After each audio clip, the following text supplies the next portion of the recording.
प्यारे विद्यार्थियों, जैसे सभी को पता है कि माध्यमिक शिक्षा मंडल मध्य प्रदेश भोपाल ने आपके लिए मॉडल पेपर जो है इस वर्ष के लिए जारी किया है 2023 के लिए। ऑफिशियल वेबसाइट पे ये प्रश्न पत्र अवेलेबल है, आप वहां से इसको डाउनलोड कर सकते हैं। डिस्क्रिप्शन बॉक्स में लिंक भी अवेलेबल है।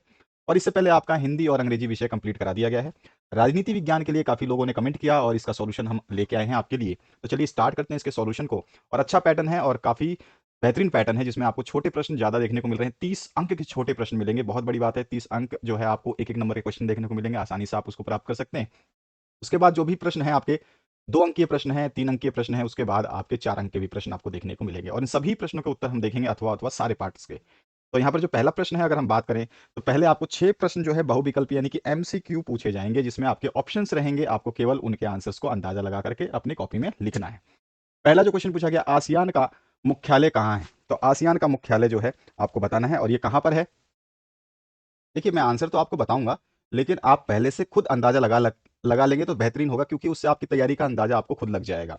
क्योंकि आंसर तो मैं आपको डायरेक्ट दे रहा हूं यहाँ पे, लेकिन आप पहले वीडियो को पॉज करें और खुद ही अंदाजा लगाएं कि इसका एक्चुअल आंसर होना क्या चाहिए।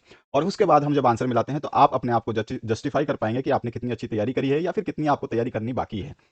तो यहाँ पर जो इसका फर्स्ट का आंसर हो जाएगा, आसियान का मुख्यालय कहाँ पर है, तो इसका राइट आंसर हो जाएगा जकार्ता। जिन बच्चों ने भी सही ऑप्शन सोचा था उनका बिल्कुल करेक्ट है। तो इसी तरह से प्रयास करिए, क्योंकि यहाँ पर प्रयास करने के आपके नंबर नहीं कटेंगे, आपको कोई डंडे नहीं पड़ने वाले, आपको कुछ भी कोई बोलने वाला नहीं है। तो आप गलत भी अंदाजा लगाते हैं तो घबराने की जरूरत नहीं है, बस आपको एक अंदाजा ये हो जाएगा कि आपने तैयारी कितनी बेहतरीन कर रखी है या फिर कितनी कम कर रखी है।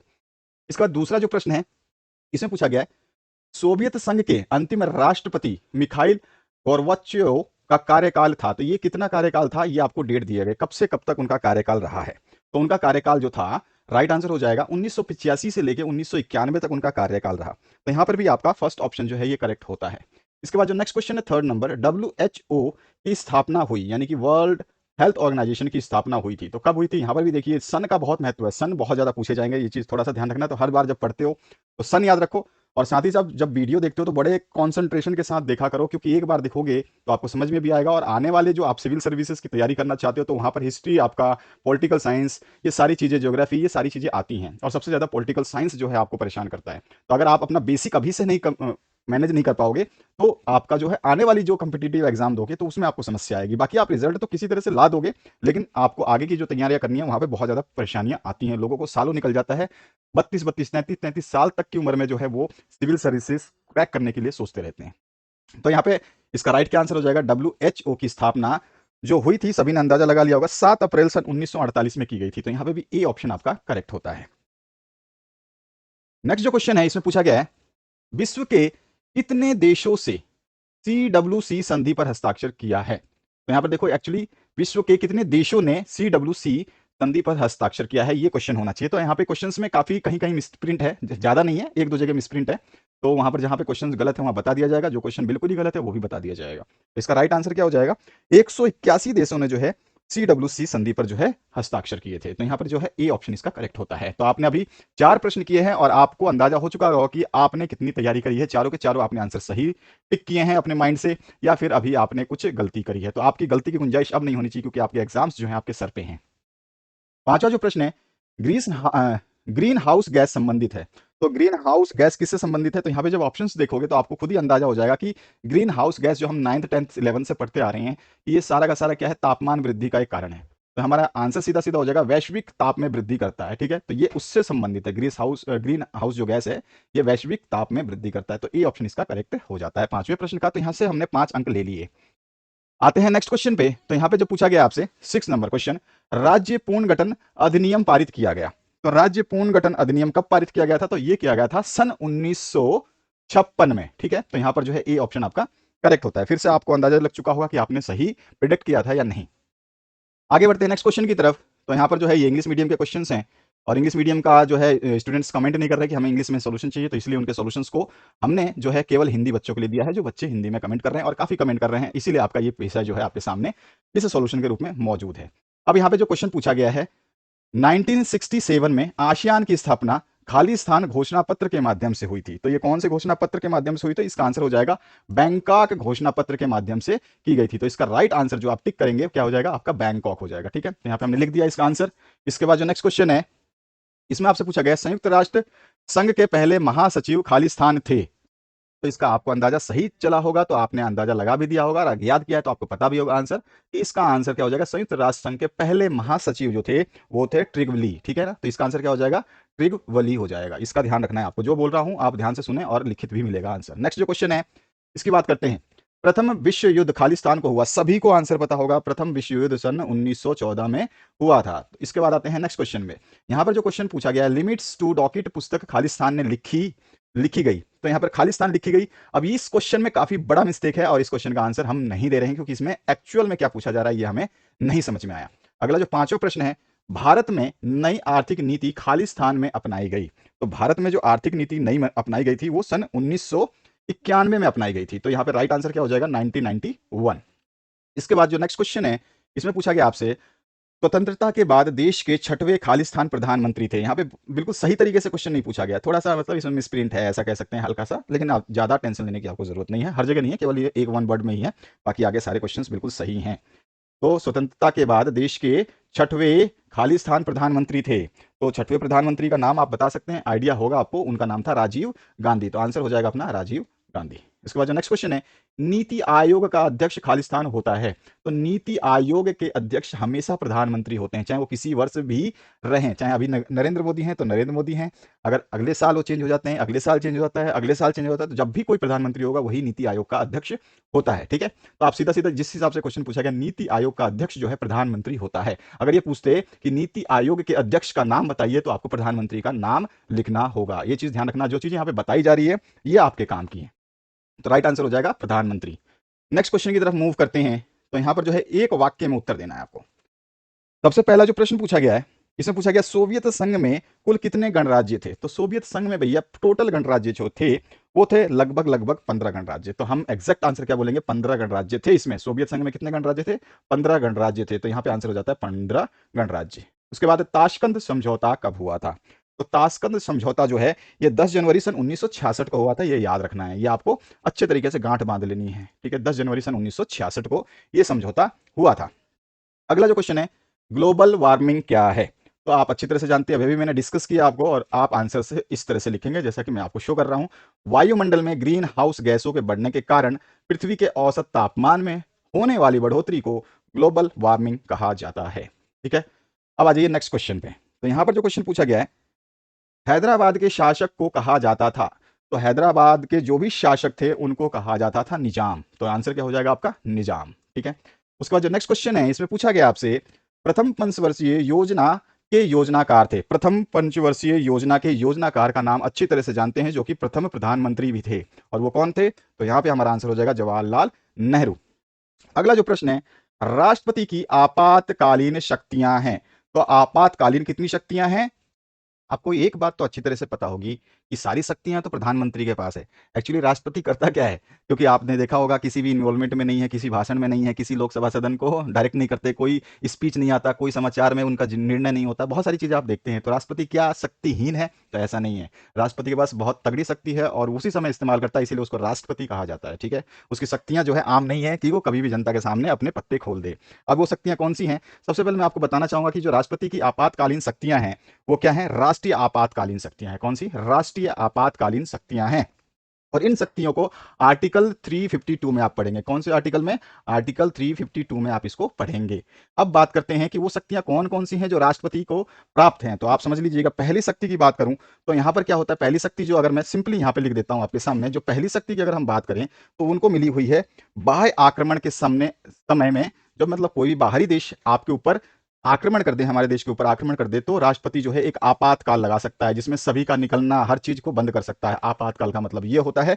और जो है यहां पर हम कह सकते हैं कि बाह्य आक्रमण का भय हो, ठीक है, बाह्य अगर आक्रमण होता है, ठीक है, चाहे वो कोई सा भी देश कर ले तो उससे कोई फर्क नहीं पड़ता। तो बाह्य आक्रमण, जब भी ऐसी संभावना होती है बाह्य आक्रमण का, तो उस स्थिति में राष्ट्रपति की आपातकालीन जो है राष्ट्रीय स्तर की शक्तियां काम करती हैं। इसमें एक और जो है इनको आपातकालीन जो है शक्ति प्राप्त है, और वो शक्ति है जैसे कि स्वयं युद्ध हो जाए शामिल में, मतलब कोई स्वयं एक युद्ध चल रही है, किसी देश का युद्ध चल रही है, जैसे कि आप अभी देख रहे हैं रशिया और यूक्रेन का युद्ध चल रहा है, यूक्रेन और रूस का युद्ध चल रहा है, और जो कि काफी समय से लंबा खिंचा है, जो किसी को अंदाजा भी नहीं था कि इतनी बड़ी महाशक्ति एक छोटे से छोटे से छोटे देश का कुछ नहीं बिगाड़ पाई अभी तक, इतना समय हो गया। हाँ, हालांकि नुकसान हुआ है, जनता का नुकसान हुआ है, गवर्नमेंट का नुकसान हुआ है, देश का नुकसान हुआ है, काफ़ी चीज़ें नुकसान होती हैं, लेकिन ये कह सकते हैं कि युद्ध में परास्त करने में जो है असक्षम सी साबित होती जा रही है, और हो सकता है कि इसका संधि ही करना पड़े उनको। जैसे कि हमारा युद्ध हुआ था पाकिस्तान और भारत का, जैसा कि अभी अभी हमने डिस्कस किया। तो भारत और पाकिस्तान का जो है युद्ध हुआ था वो 3 मई को हुआ था, ठीक है ना, 1999 में, जो कारगिल युद्ध के नाम से आप जानते हैं। तो वो युद्ध मई में आपका स्टार्ट हुआ था, और जून एंड के बाद में, यानी कि अप्रैल में, मई जून जुलाई में आपका वो खत्म हुआ था। तो इतना आसानी से जो है बड़े बड़े दो देश हैं ये, और जिस देश से यूक्रेन युद्ध कर रहा है वो जो है और भी छोटा देश है, ठीक है। तो उसको नहीं संभाल पाया, या फिर जो भी है वो उनकी पर्सनल रिलेशन है। मैं एक बात बता रहा हूँ कि अगर उनकी युद्ध हो रही है और उसमें भारत शामिल हो जाता है, तो राष्ट्रपति को एक हक है कि वो आपातकालीन जो है क्या लगा सकता है, राष्ट्रीय आपातकाल लगा सकता है। यानी कि अगर स्वयं युद्ध में शामिल हो जाए, कौन, हमारा देश, अगर स्वयं स्वयं अगर युद्ध में शामिल होता है, ठीक है, एक तो स्वयं युद्ध कर ले, यानी कि युद्ध पहले तो बाहरी आक्रमण कोई कर दे, तब भी राष्ट्रीय आपातकालीन लगाया जा सकता है। आर्टिकल 352 में आप इसको पढ़ेंगे। और इसके अलावा अगर वो स्वयं युद्ध में किसी दूसरे युद्ध में शामिल हो जाता है, तो भी जो है क्या होता है, स्वयं युद्ध कर ले या शामिल हो जाए, दोनों ही कंडीशन में, अगर भारत जो है किसी के खिलाफ युद्ध कर देता है, स्वयं युद्ध में शामिल हो जाता है, शामिल होना अलग चीज़ है और स्वयं युद्ध करना अलग चीज़ है, तो शामिल को भी हम इसमें शामिल कर लेते हैं। तो यहाँ पे आ जाएगा आपका शामिल, ठीक है। अगर वो आपका राष्ट्रपति खुद शामिल हो जाता है, देश खुद शामिल हो जाए, या फिर देश खुद किसी दूसरे युद्ध के साथ शामिल हो जाए, या तो खुद युद्ध कर लो या फिर दूसरे में शामिल हो जाए, तो भी राष्ट्रीय आपातकाल लगाया जा सकता है। बाह्य आक्रमण पे भी राष्ट्रीय आपातकाल लगाया जा सकता है। और तीसरा एक और है, तीसरा जो है आप कह सकते हैं कि विद्रोह हो जाना। और कौन सा विद्रोह, विद्रोह हो जाना, और कहाँ पे, देश के अंदर। और कैसा विद्रोह, विद्रोह तो हमेशा ही होता है, ये कभी आंदोलन कभी वो आंदोलन, अभी गुजर आंदोलन होने वाला है, वापस फिर पटरियों पर बैठने वाले हैं, चिंता मत करिए, उसका न्यूज़ आपको मिलने वाला है। तो विद्रोह जो है ये कैसा विद्रोह हो जाए, ये अगर सशस्त्र विद्रोह हो जाए, यानी कि औजारों के साथ में दुनिया आंदोलन करे, तो उस समय राष्ट्रीय आपातकाल लगाया जा सकता है। तो ये मेन उनकी जो है शक्तियां हैं, इसको ध्यान रखना अच्छे तरीके से। आपको क्लास में बताया होगा, आपने उस समय ध्यान नहीं दिया होगा। कौन से आर्टिकल के अंदर डिस्कस करते हैं हम इसको, आर्टिकल 352, ठीक है। इसके अलावा भी राष्ट्रीय आपातकाल लगाने की शक्तियां हैं, लेकिन वो आर्टिकल दूसरे में है। आगे बात करते हैं। नेक्स्ट जो क्वेश्चन पूछा गया इसको देखिए, जयललिता मुख्यमंत्री थी, तो जयललिता जो है मुख्यमंत्री कहाँ की थी, सभी को आंसर पता है कि वो तमिलनाडु की जो है मुख्यमंत्री थी। तो आंसर क्या हो जाएगा आपका, तमिलनाडु। उसके बाद जो नेक्स्ट क्वेश्चन है उसकी बात करते हैं। तो यहाँ पे आपको समझ में आ चुका होगा, तो आपको उनकी आपातकालीन शक्तियां पता चल गई। जब बाह्य कोई भी देश हमारे ऊपर आक्रमण कर दे, तो राष्ट्रीय आपातकाल लगाया जा सकता है, जो कि इनकी आपातकालीन शक्ति है। एक जो है भारत खुद युद्ध करना शुरू कर दे, तो राष्ट्रीय आपातकाल लग सकता है, या फिर किसी युद्ध में खुद शामिल हो जाए, तो भी राष्ट्रीय आपातकाल लग सकता है। और तीसरा कंडीशन ये है, जब हमारे ही देश की जनता विद्रोह कर दे, वो भी कौन सा, सशस्त्र विद्रोह, यानी कि औजारों के साथ, हथियारों के साथ जो है विद्रोह कर दे, लड़ाइयां कर दे या आंदोलन कर दे, तो भी राष्ट्रीय आपातकाल लगाया जा सकता है। अगले क्वेश्चन की तरफ बढ़ते हैं। यहां पे है आपका सत्य असत्य। तो सबसे पहला अगर हम बात करें, यूरोपीय संघ के संसद में 785 सदस्य हैं, क्या ये बात स्टेटमेंट सही है? तो हम कहेंगे बिल्कुल ये स्टेटमेंट आपका सही है। यूरोपीय संघ के संसद में 785 सदस्य हैं, ठीक है। तो ये हमारा हो गया राइट आंसर, यानी कि सत्य है। जिस पे सत्य होगा हम सही करेंगे, और जो गलत होगा उसको क्रॉस कर देंगे। भारत सुरक्षा परिषद का स्थायी सदस्य है, क्या ये सत्य है? तो ये बिल्कुल असत्य है। भारत सुरक्षा परिषद का जो है अस्थायी सदस्य है। कौन सा सदस्य है? अस्थायी। इसलिए ये जो है आपका गलत कथन है। थर्ड जो क्वेश्चन है, वर्ल्ड ट्रेड सेंटर, ठीक है। यहाँ पे भी देखो स्पेलिंग मिस्टेक है, लेकिन घबराने की जरूरत नहीं, क्वेश्चन समझ में आना चाहिए। तो वर्ल्ड ट्रेड सेंटर ब्रिटेन में स्थित है, तो आप सभी को पता है कि ये ब्रिटेन में स्थित नहीं है, तो इसका आंसर क्या हो जाएगा? गलत। अगर मैं आपसे पूछूं कि अगर ये ब्रिटेन में नहीं है तो है कहां पे, तो इसका राइट आंसर हो जाएगा ये जो है न्यूयॉर्क में स्थित है। कहां पर है? न्यूयॉर्क में स्थित है। नेक्स्ट जो क्वेश्चन है, एमनेस्टी इंटरनेशनल का संबंध मानव अधिकारों की रक्षा से है, तो ये क्या बात कह रहे हैं, सही कह रहे हैं या गलत? तो यस, एमनेस्टी इंटरनेशनल जो है मानव अधिकारों की रक्षा के लिए बनाया गया एक संगठन है, तो ये हमारा होता है सत्य स्टेटमेंट। इसके बाद जो नेक्स्ट क्वेश्चन है, नीली क्रांति का संबंध दुग्ध उत्पादन से था, तो नीली क्रांति, जैसे नीला है तो समुद्र का पानी नीला होता है, तो नीली क्रांति का संबंध जो है ये आपके मत्स्य पालन से था। किससे? मत्स्य पालन से। तो ये स्टेटमेंट होता है आपका गलत। अब आते हैं नेक्स्ट क्वेश्चन पे। इसमें पूछा गया है, शिमला समझौता में अटल बिहारी वाजपेयी संलग्न थे, यानी कि उसमें शामिल थे। ये बोल रहा है कि क्या अटल बिहारी वाजपेयी जो है ये आपके शिमला समझौते में शामिल थे? तो ये बिल्कुल गलत स्टेटमेंट है। वो शिमला समझौते में शामिल नहीं थे, और उसका रीजन क्या हो जाएगा कि नहीं थे? तो क्योंकि ये एग्रीमेंट जो है ये इंडियन प्राइम मिनिस्टर जो है इंदिरा गांधी और पाकिस्तान के प्रेसिडेंट जो है जुल्फिकार अली भुट्टो के साथ में हुआ था, ठीक है। और कब हुआ था ये भी आपको पता होना चाहिए, सन 1972 में। तो अगर आप डेट आपको पहले तो सन याद रखना है कि 1972 में हुआ था, ठीक है। कौन सा? ये शिमला समझौता। और इसमें कौन कौन शामिल था?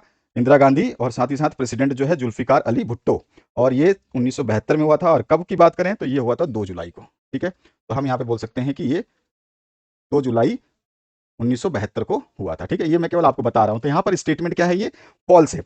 अगर हम बात करें कि जो आपका, अगर अटल बिहारी यहाँ पे नाम दिया तो अटल बिहारी किसमें मतलब शामिल थे, यहाँ पे अगर हम बताना चाहें तो क्या लिखेंगे? तो ये लाहौर अधिवेशन में शामिल थे। किसमें? अटल बिहारी जी ने जिसमें सम्मिलित होकर के हस्ताक्षर किए थे वो कौन सा था? लाहौर अधिवेशन था।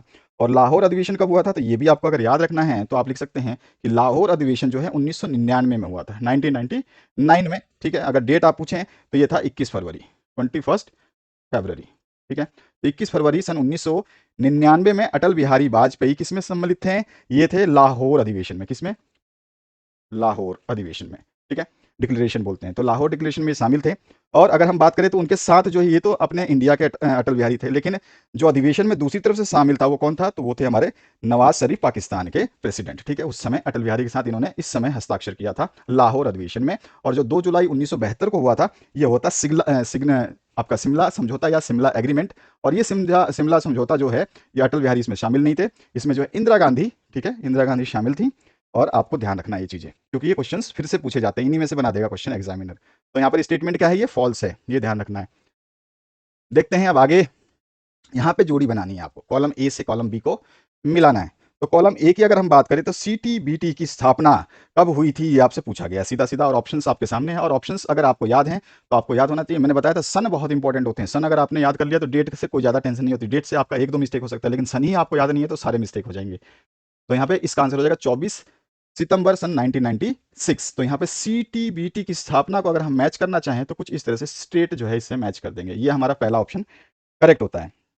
इसके बाद में यहाँ पे WTO का मुख्यालय कहाँ पर है? WTO वर्ल्ड ट्रेड ऑर्गेनाइजेशन का मुख्यालय कहाँ पर है? जिनेवा में है, बिल्कुल ऑप्शन सामने दिया गया है, तो ये भी आपका आंसर सही होता है।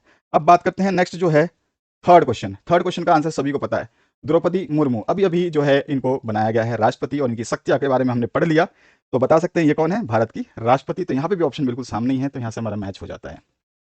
नेक्स्ट जो क्वेश्चन है जयप्रकाश नारायण। अब जयप्रकाश नारायण का संबंध किससे है? तो इन्होंने जो है संपूर्ण क्रांति से इनका संबंध, जन्मदाता इनको माना जाता है, ठीक है। तो यहाँ पर जो हमारा क्या आंसर हो जाएगा? इससे ई से इसको कनेक्ट कर देंगे। नेक्स्ट जो क्वेश्चन है, सिक्किम भारत का राज्य बना। तो सिक्किम जो, यहाँ पे मिस्टेक है कोई बात नहीं, सिक्किम भारत का राज्य कौन से टाइम बना? ये तो नहीं दिया इसमें, देख सकते हो आप, डेट तो है ही नहीं, क्योंकि ऑप्शंस ऊपर के हमारे खत्म हो चुके हैं, ठीक है, डेट वाले। तो यहाँ पर यहीं पर समझ में आता है कि आदमी क्या मिस्टेक करेगा यार, 24 सितंबर 1996 लिख देता हूँ। इसका आप जरूर ये सोचते, अगर आपके पास ऑप्शन याद नहीं रहते तो सिक्किम जो है भारत का राज्य बना, ये बना 22वां राज्य, ठीक है। तो यहाँ पर जो हमारा इसका आंसर हो जाएगा डी ऑप्शन से मैच कर देंगे। और लास्ट जो है इसमें मैचिंग का पूछा गया है, कांग्रेस पार्टी के प्रथम अध्यक्ष। अब सिंपली जो है हमारे पास ऑप्शन ही नहीं बचा, तो आपका डायरेक्ट आंसर जो है मैच हो जाता है, व्योमेश चंद्र बनर्जी। तो यहाँ पर ये आपके मैचिंग के क्वेश्चंस खत्म होते हैं, यानी कि 1 अंक के अभी तक हमने जितने प्रश्न किए टोटल मिला के 30 अंक के हमने प्रश्न कर लिए, 30 अंक यहाँ से हासिल कर लिए। अगर आपने ये सारे क्वेश्चन सही किए हैं तो आपको 30 अंक मिल चुके हैं, बिना मेहनत के, बिना लिखे हुए, ज्यादा सब कुछ आपके सामने था। अब बात करते हैं पांचवें क्वेश्चन हमने कर लिया। अब बड़े क्वेश्चंस की बात करें तो यहाँ पे बर्लिन की दीवार क्या है, और इस तरह से जो अगले प्रश्न है इसको हम देखेंगे पार्ट 2 में। तो जल्द से जल्द पार्ट 2 के लिए फटाफट कमेंट करें। इसमें से थोड़े क्वेश्चंस बचे हुए हैं, तो पार्ट 2 में हम डिस्कस करेंगे बड़ी सभी क्वेश्चंस को, और अथवा कोई भी नहीं छोड़ेंगे, यानी कि हर क्वेश्चन का मैं और पार्ट भी आपको कराऊंगा। यहाँ पर ये नहीं है कि मैंने केवल आपको इसका आंसर दे दिया, नीचे वाले को बोला कि आप कर लेना, ऐसा नहीं है। इसका भी आंसर मिलेगा तो इसका भी आंसर आपको मिलेगा, यानी कि दोनों ही प्रश्नों के आंसर आपको सभी प्रश्न में, 6 नंबर का दोनों देखेंगे, 7 नंबर में दोनों देखेंगे। इस बार का पैटर्न क्या है कि हर क्वेश्चन में आपको अथवा मिलेगा देखने को। आपके एग्जाम पेपर में जो क्वेश्चन आएंगे 6 नंबर से स्टार्ट जो होंगे, उसमें सभी क्वेश्चन में, चाहे वो 2 नंबर का हो तो भी अथवा मिलेगा, 3 नंबर का क्वेश्चन हो तो भी अथवा मिलेगा, और 4 का हो तो भी अथवा मिलेगा।